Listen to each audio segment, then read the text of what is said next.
Today on The Billionaire Lifestyle, my guest is John Vespasian. He is the author of Sequentiality and several other books.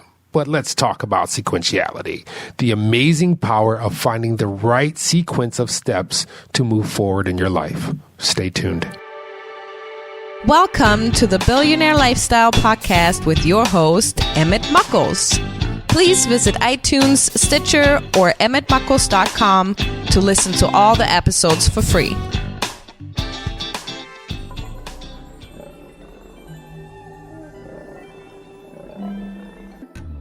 Hey, John, how are you doing today? And I know you've got a lot of information about a lot of books for us. Hi, Emmett. Thanks for inviting me to your show. You've been on my radar for about a year now, and I'm thankful that I can actually get to talk to you because someone who has so much content, so much thought in them to produce so many books.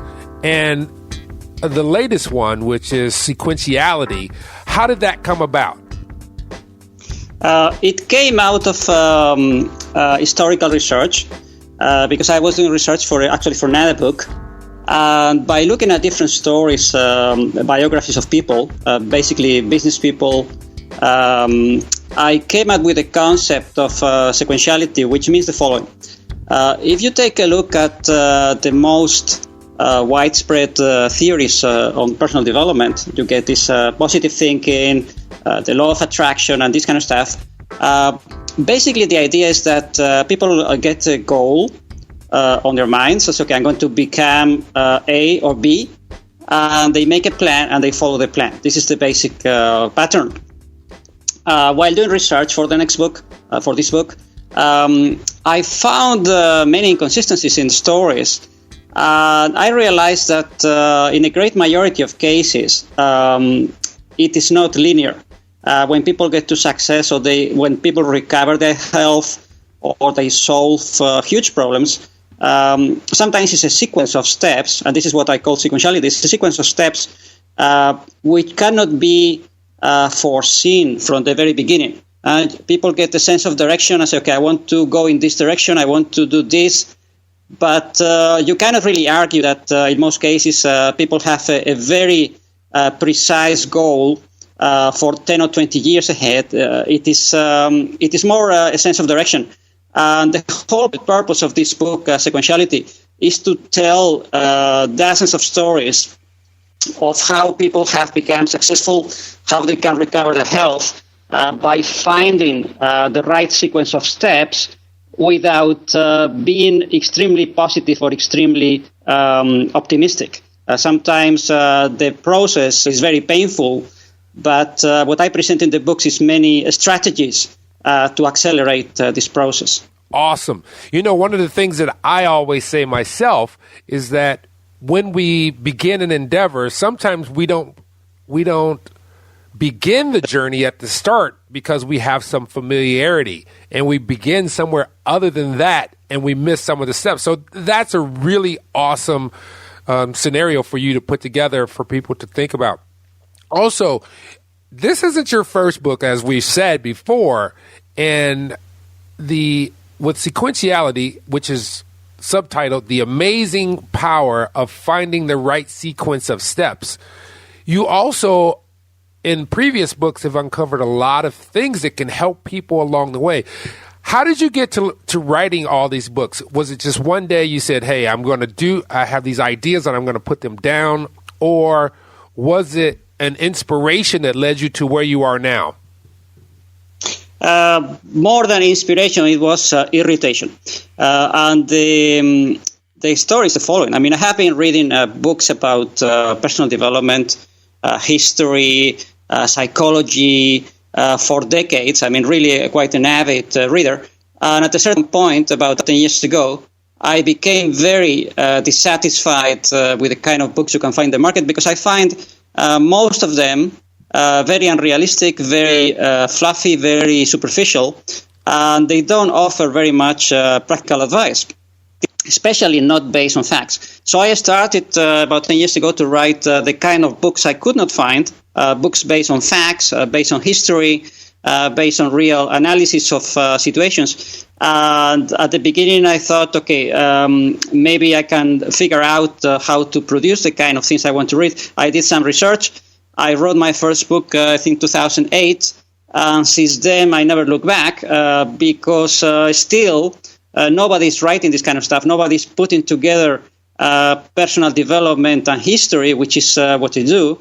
I really do a lot of research of biographies of different situations. And the books are basically a collection of stories based on a single thread, a single philosophical thread. And the same goes with sequentiality. And I really try to present different practical strategies which are proven by history. So other than reading other books about history, do you do anything on statistics to further back your information? Because that's one of the things that I find most difficult is finding the statistics to back up your theories or your knowledge that you've acquired. Yes, let me just give you an example. In this book, Sequentiality, I tell the story of Luigi Cornaro. He's a gentleman who lived in the late 15th century, early 16th century. And the story of Cornaro is fascinating because he's one of the first persons in history who lived 102 years. He became very, very old. It's even more interesting because when he was in his 30s, he was terminally ill. He went to several doctors and several physicians, and they all told him, look, go home and prepare to die because your situation is irreversible. He had colics, he had cancers, he had swollen limbs. He was really suffering from terrible pain. And the story of Cornaro, how he turned around his life by finding the right sequence of events, I really check it afterwards with current medical theories to see if they hold, and they do. And I found this story of Cornaro fascinating, but I always check the stories against the latest science or the latest business facts to make sure that the principles that I am presenting are still valid. And in the case of Cornaro, is one of the great stories in the book.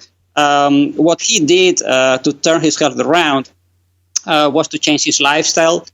He changed his diet. He tested different foods, one after the other, one per week. And eventually he discarded what didn't work, and he actually increased his vegetables. He took vegetable soup every day. He reduced the calories, the food intake, and eventually he became extremely healthy.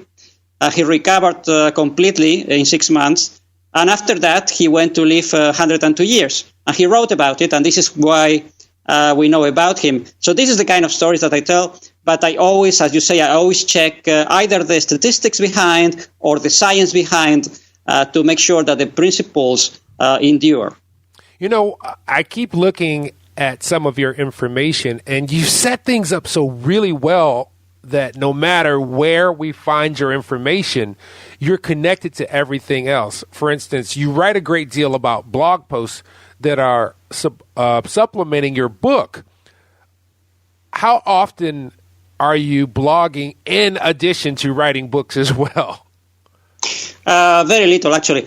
I keep some presence because I do a blog and some Facebook posts from time to time, about twice per month, so it's really quite infrequent because most of what I do to promote my work, I would say 99% is doing interviews. So I'm doing interviews in podcasts, radio shows, newspapers, magazines, whatever I can in different settings.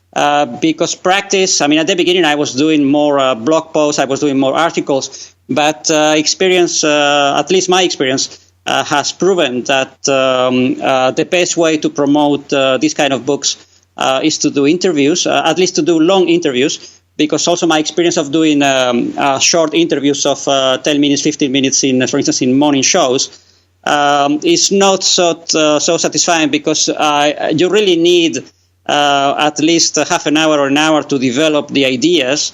The podcasts and the radio shows have proven the perfect setting to present ideas and to make people curious about the books. At least 5% of the people, which is more or less the percentage of the population that reads books.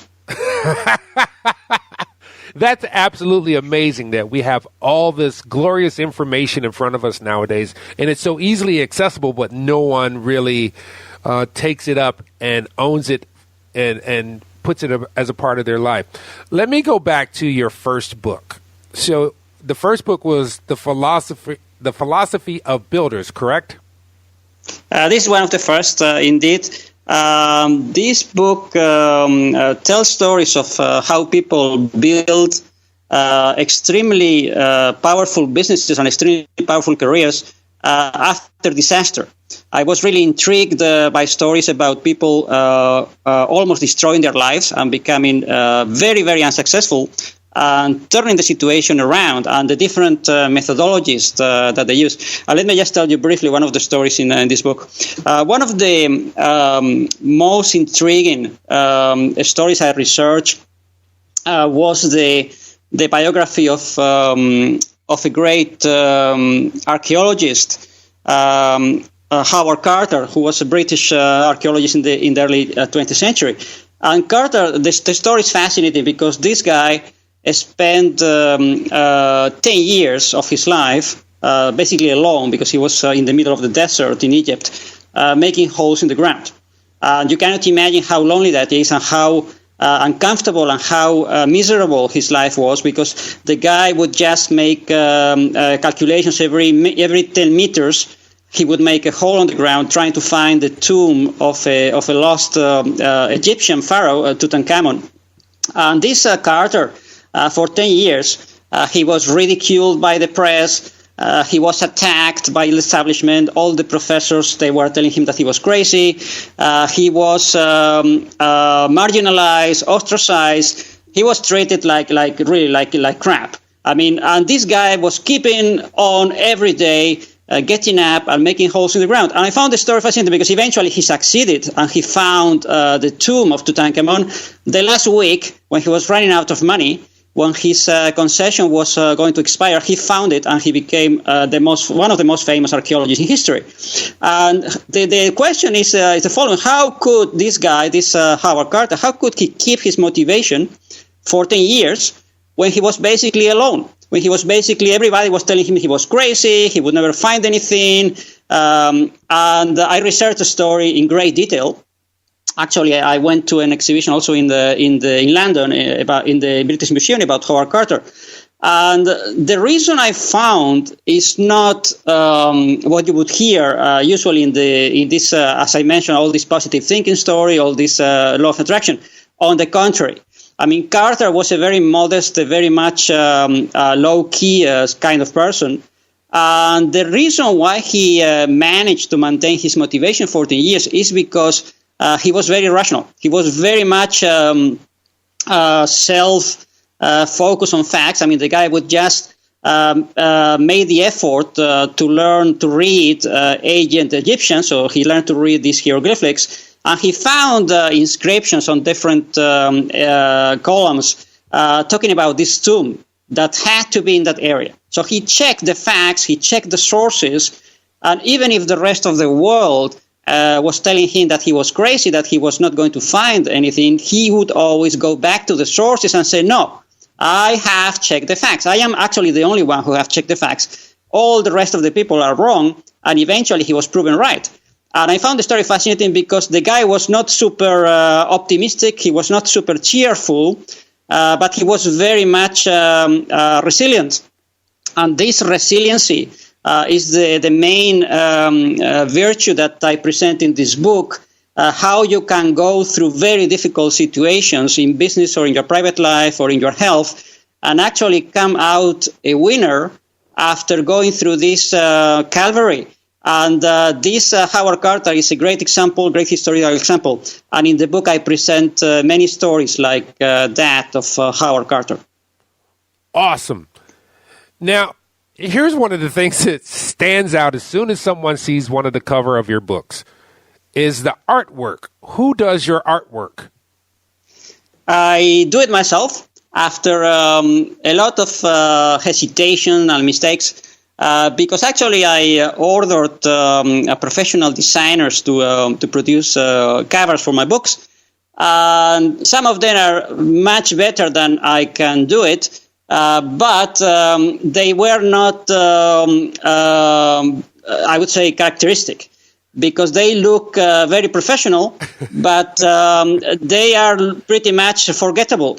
And I say, okay, yeah, they can do it better than I can, but I can make something unique. I can give the books an identity, a branding that you can recognize any of my books in 1 second. Even if you don't read the title, you can see the graphics. They all look a bit childish, a bit naive, but eventually I came to this identity, and it has proven an asset. To which I came a bit by not going to the professional way, because I thought it's better to be unique than to be perfect, and I think I'm going to continue this way. Yeah, I really like the latest book with the ducks on the front cover, and I want to go back to your first book again. And we're going to go through your list of books and end up in the latest book.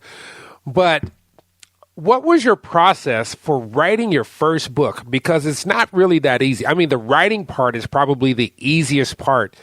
Was there a big learning curve for you to figure out how to get it to the world, how to figure out, hey, I need to publicize it on podcast? What was your path that you took? Yeah, well, I can give you the methodology I use after a huge number of mistakes, because the problem when you do something new, of course, is that you don't know exactly how to do it, and you learn, you improve little by little. But after writing now 9 books, I can tell you what works for me, which is becoming increasingly easier to write books, and it's the following. Most people, when they write a book, when they set out to write a book, they figure out the subject, they make a design of the chapters, then they do research, and then they write, and then they edit. And this takes a huge amount of effort and a huge amount of time. I mean, sometimes it takes years. And at the beginning, I tried to do it this way. So I did the first and second book a bit in this fashion, and it was a huge amount of work. Little by little, I have inverted the process completely. So I work a bit upside down. What I do now, which is what I intend to keep doing for the next, decades, is the following. I do it opposite. I tend to read a lot and to take a lot of notes about things that I find interesting. So I'm reading newspapers, I'm reading magazines and books all the time.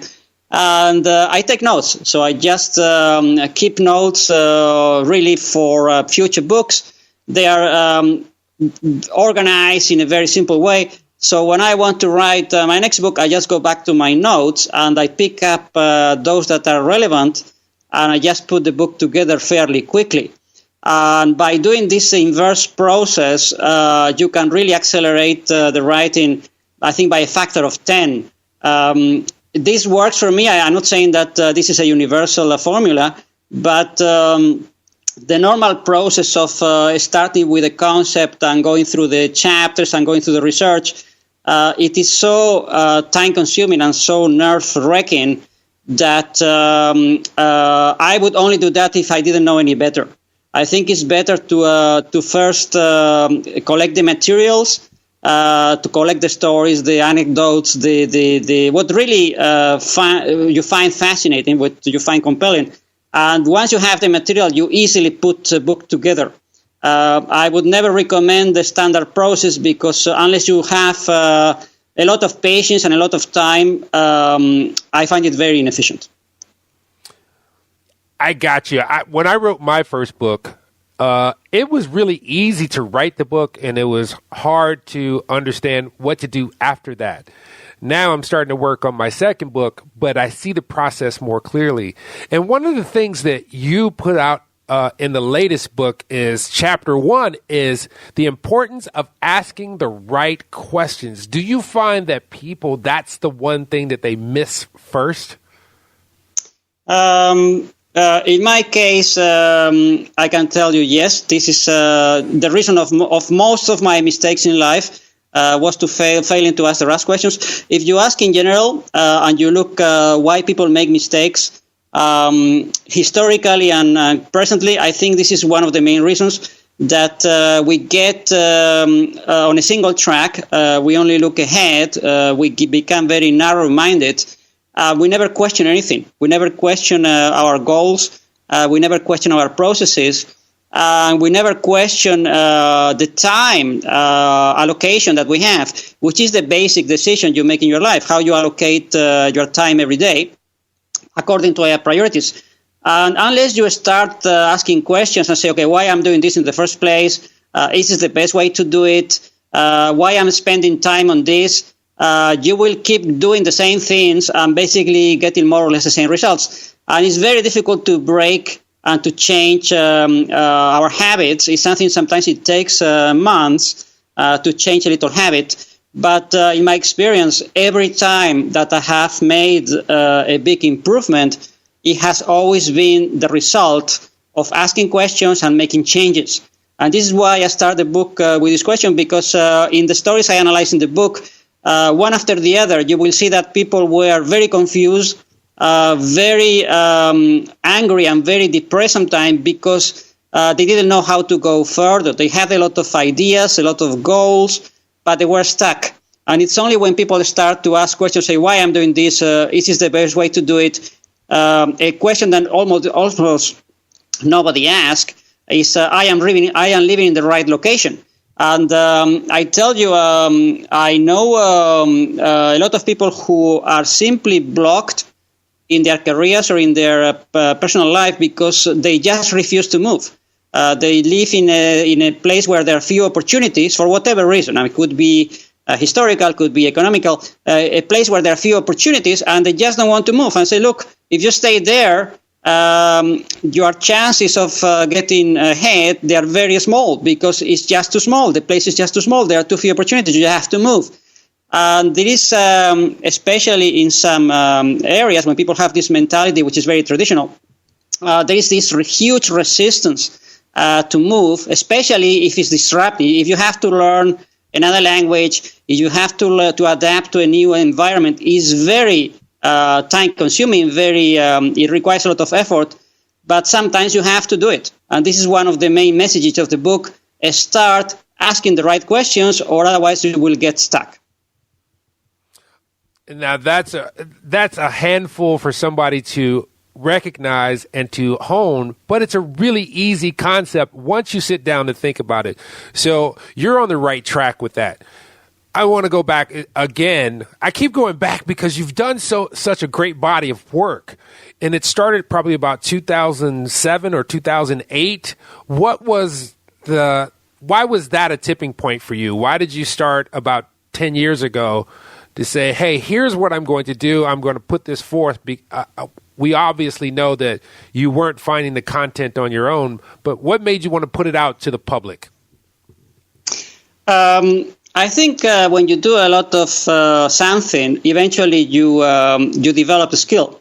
And I think it came through so much reading and so much gathering information and so much observation that at a certain point, one particular day, there was no particular reason. I just say, okay, now I'm going to write a book. I remember distinctly what I did. I blocked 4 weeks on my calendar. So I sat on my desk 10 hours a day. And at the end of the 4 weeks, I had a book. It was a first draft because then it took me like 6 months to edit. But I remember distinctly that at a certain stage, I said, now I'm going to write a book. I think it's the right moment. And I just did it. And of course, nowadays, I have become much more efficient in the whole process. But still, I have to tell you, the editing process that most people underestimate usually takes 4 times, 5 times, 6 times more effort than the actual writing. Awesome deal. So how long did it take you to write this current book, from start to finish, from concept to hard piece? Well, the research usually takes 2 or 3 months. then the actual writing about 4 weeks, and then the editing will take easily 4 to 5 months. And also in your book, so I want to go through the chapters real quick, which is we talked about the first chapter, the importance of asking the right question. Then you move on to you can figure out what happens, what steps to take next, which is very sequential and going with the book. And then here's something that you say that is really, really important for everyone to understand. Trial and error are the norm, not the exception. Can you delve into that a little bit so that people understand how important that is? Yeah. One of the things that we human beings hate, we deeply hate, is confusion. Nobody wants to be confused or to look confused or to acknowledge confusion in any way. People want to look very determined and very much self-confident, but this is very unrealistic. Especially if you are trying to do something complex and something ambitious, you are going to be confused and you are going to be looking for solutions to problems that you still have to define most of the time, because you know that something is not working and then you have to find a solution. So let me just give you an example from real life. Look, there is a movie from the 1940s, 1942, which is the title is Casablanca. And it's a great movie. I think most people have watched it several times. And one of the appeals of this movie, starring Humphrey Bogart and Ingrid Bergman, is that the characters, the actors, they look very confused. And you don't realize until you actually watch the movie from this perspective that when you look at the love scenes between Humphrey Bogart and Ingrid Bergman, they actually look very confused. And it looks very natural, and this is why people like it so much, but they look completely confused. And the reason why they were so confused and so much doing trial and error, which is the subject of this chapter, the reason is because they didn't know the end of the story. Casablanca was filmed in sequence. This is why I put it in the book, Sequentiality, because it was one of the films that they started to shoot the first scene and the second and the third, so they did one by one. It's very unusual to do this kind of production anymore because it's very expensive. But in the 1940s, they could still afford it. And by the time they were shooting the love scenes, the producer was still not clear about the end of the movie. He had not yet decided whether Humphrey Bogart and Ingrid Bergman, they were going to stay together, or they're going to split, or they were going to die. They didn't know the end of the story. And this is why it looks so fantastically compelling, because you see these great actors looking so confused and so much hesitating, doing trial and error. They go in one direction, they go in another direction, and it looks like real life, and it is like real life. And this is the message of this. In the end, they figure out a great ending from the story, and the movie ended very successfully. But like it happens in real life, we have to accept confusion, and we have to accept trial and error as normal. If you want to go into this fantasy land of this law of attraction, where you say, okay, I'm going to do A, and I'm going to get a clear idea on how to do it, this is very dangerous, because most of the time it's not going to happen. You are going to have to go through a lot of confusion, a lot of trial and error, and it's going to be a bit like the movie Casablanca, where people and the main characters, they are trying different things, and eventually they figure out the right solution. So this is real life, and this is how it should be. There is no magic. This idea that you set out a goal, and then you make a plan, and you follow the plan very consistently, this is not very realistic. And if you stick to these unrealistic expectations, you might become very depressed, because most likely they will not come out as you expect.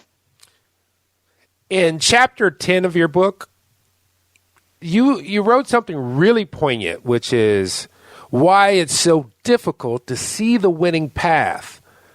And that just stuck out as so profound to me.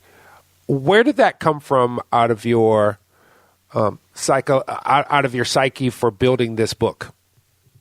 Yeah, it came out of the realization that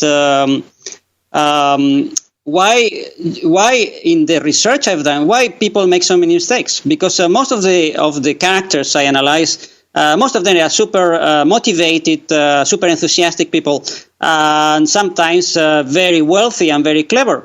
And you see them making mistake after mistake after mistake after mistake, and eventually finding the right path. And I analyze why we tend to make mistakes, and I found with different reasons. And one of the ideas that goes in this chapter is that we tend to make excessive number of mistakes, I would say unnecessary mistakes, because we tend to be too sensitive. What is called in psychology called being hypersensitive, and this happens all too often. That people become too sensitive to being criticized, to being ridiculed, to being opposed. And this is not good, especially if you work in sales. Anything you do, you have to develop some indifference to negativity, because otherwise you will not be able to see the path. You will be so much into your head that you will become paralyzed. And one of the stories I tell in this chapter is the story of Dante Gabriel Rossetti, who was a famous painter and writer in the 19th century. He had a lot of talent, and Rossetti was really a genius. And the problem is that he was hypersensitive. And after a very promising start in his career, he got some negative reviews in the newspapers. He started to drink, and then he became depressed, and eventually he basically died very, very early because he got an addiction to different substances. And this kind of hypersensitivity is a killer. You have to really become objective about what people tell you, and do not take it literally, because very often people don't know what they're talking about. And if you want to be able to find the real solutions and the real path, you have to keep a cool head. Otherwise, you will become distracted, and you will become stressed, and you will become anxious completely unnecessarily.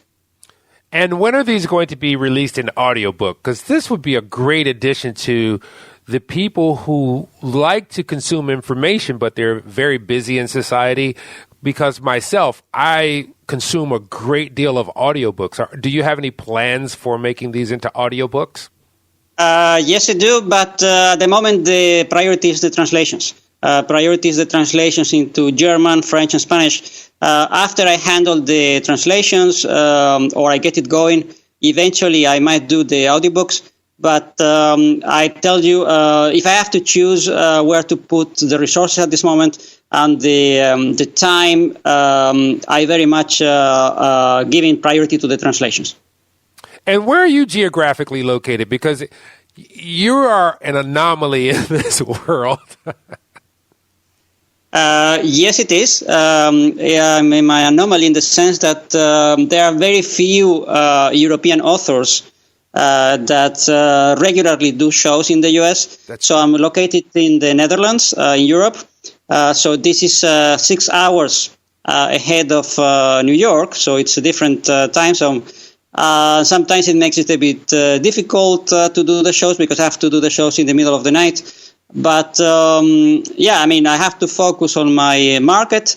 But on the other hand, it has a lot of advantages because I can be close to other markets, to Germany, to France, to Spain, and to Russia. It's a market that I eventually want to enter in 5 years from now. And this is very difficult to do from the States. Yeah, it is very difficult. And this is what is so awesome about your books is you're letting everyone know that the living principles are the same no matter where you are. Because a lot of times, particularly on this earth right now, we tend to feel separated from each other or that we're different from everybody. But you're basically saying this: everybody needs to adjust or adhere to the same principles for living. So I commend you on that. Yeah, I use also a lot of stories from Asia. These are stories of Confucius. They're like Eastern philosophy and I adapt it to the purpose of the book. And I like these little stories very much because in 1 page or 2 pages, you can put through a story. You can put across a story which otherwise it will take you, 20 pages. And I'm a very avid reader of Eastern philosophy. I would say that 99% is not very useful. But from time to time, you find the story that I find so compelling that I really have to tell this in my book. I usually adapt the stories a little bit to make it more modern and more simple. But I try to pick up stories and ideas from all cultures, sometimes also from African culture or from Middle Eastern. But I have to say that most readers of my books, they are American or Western European. So this is the source of most of the stories. So at any point, are you going to have a tour? Are you going to do live events? Are you going to do readings? What do you have in store for connecting with the public outside of podcasting? In the future, my purpose is to accelerate what I'm doing. Not to do something else, or not to do a lot of tours, because I consider the strategy for the future, what I want to do in the next decades. My priority is to write more books. Instead of writing 1 book per year, to write several books per year. And I would give priority to that over anything else. Because this is what I like to do. This is my main purpose, my main mission. And I will do more things. I mean, if I do public speaking, I'm doing as much as I can. But my priority is to write a large number of books. I still have a lot of things to say. And I just want to accelerate the process to make it more efficient and to continue to do interviews to a increasingly wider audience in different countries. Good deal. You know, that's actually different than most authors, because a lot of authors are so willingly and hoping to get out and move about. But you're very unique in the fact that you identify that you have a lot of information that you want to convey. You want to convey it in a very specific way, and you've mapped out what you want to do. So for the Billionaire Lifestyle listeners, this is what I like about this gentleman, is that he stayed true to his original conviction, which is to share the knowledge, build the knowledge, analyze the knowledge, but to do it in a term that he has set forth for his lifestyle. I want to go back and share with the Billionaire Lifestyle audience all of your books. So we briefly talked about The Philosophy of Builders, and then we had Rational Living, Rational Working, and then we had Rational Living, Rational Working, Quick Relief for Those Who Are About to Quit. Now, that's probably a really popular book. And then the next book is on Becoming Unbreakable, How Normal People Become Extraordinarily Self-Confident, which is desperately needed in this world today. And you have this theme of the rational living, which is the next book, Rational Living, Rational Workings, How to Make Winning Moves When Things Are Falling Apart. And then here's a good one, and I like the cover of it as well. When Everything Fails, Try This. Let's talk about that one for a minute. Where did that one come from? This is a work of fiction based on facts, but I wanted to put the story as a novel. It's about cancer and how people change their lives. And I found because I did a lot of research about chronic illness, about cancer and Alzheimer and autoimmune diseases for this book. And I found the treatments that are working and those that are not working. So I decided to write a story about that. And this is a story about people who have cancer. One of the main characters basically has 1 year to live. And how they actually find a treatment after a lot of stories, a lot of anecdotes, and how they change their lives in the process, and they become much more effective and much more acute in their goals. The story is based in Europe, which is also unusual. So I put the story in Germany and Belgium. So it makes it, I think, extra exotic for American readers. But basically, it's a story about how sickness, how a very serious, severe condition will make you rethink your life and to change your attitudes. And do you think that sometimes, or quite often, we need something that really takes us back, takes us down to our minimum before we can move forward? Unfortunately, this is the case. It would be nice to say the contrary, that, okay, we just follow our goals and we become successful. My research, historical research, hundreds and hundreds of biographies, I think that most people do not actually find the answers until they crash against the wall. I can give you very few exceptions to this principle.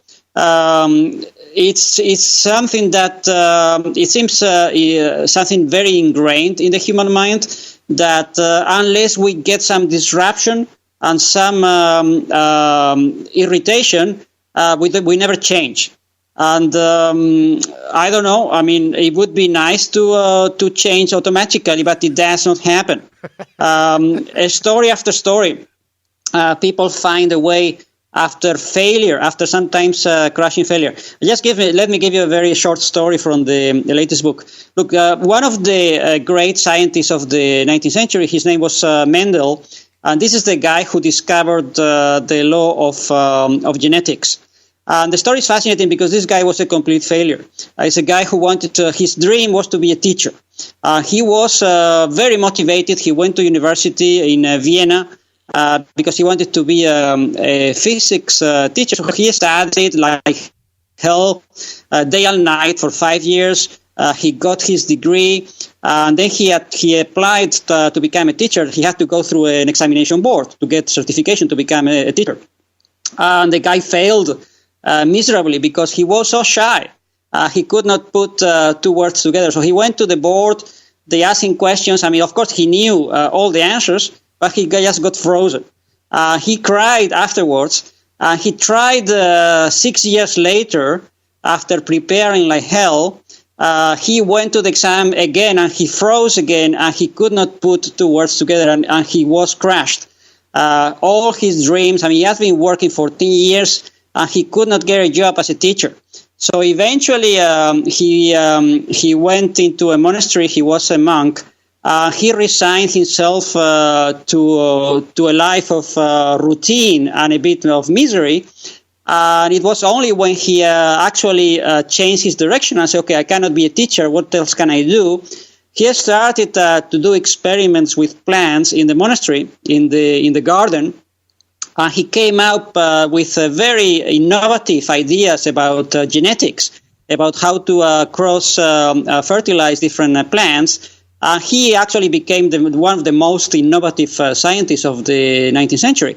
So it is only through these horrible mistakes and failure that people get into the right direction, and they eventually find the right way. So this is why I really insist in my books that you should not be crushed by disruptions, by mistakes, by stress, because the solution is to take a step back, to look at the facts, to look at the opportunities, and just to adjust your strategy, to change direction, and to move forward until you eventually find a way.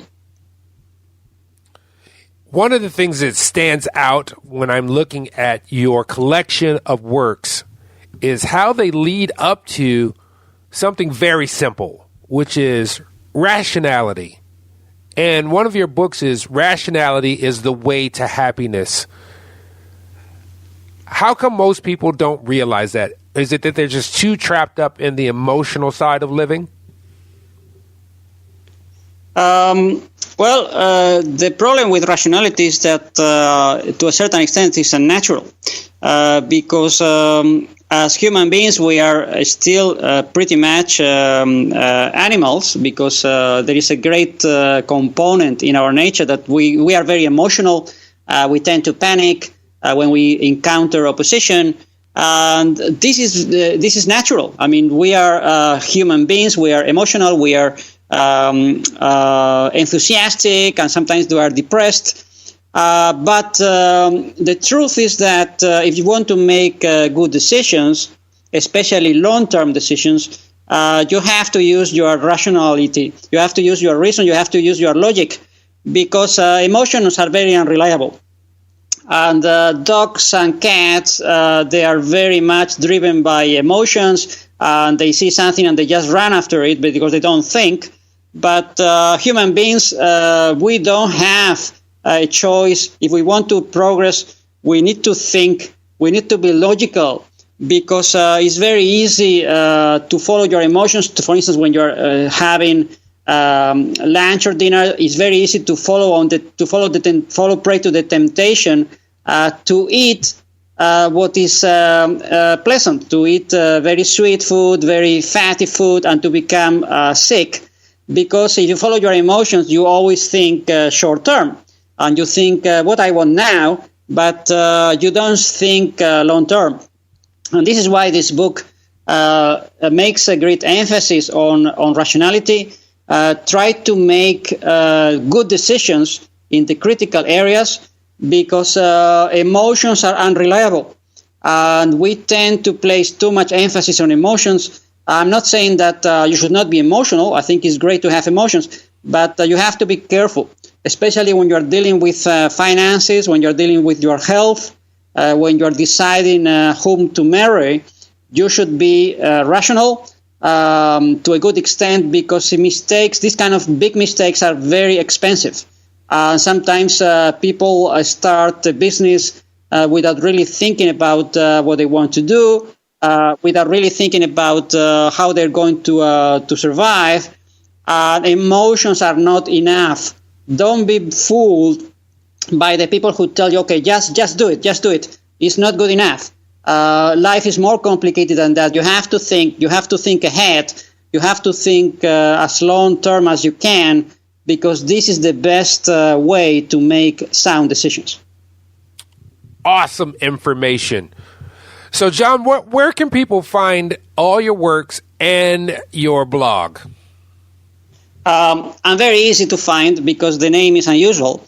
If you type John Vespasian on Google, even if you mistype it, even if you make a spelling mistakes, it doesn't matter, because Google will correct you.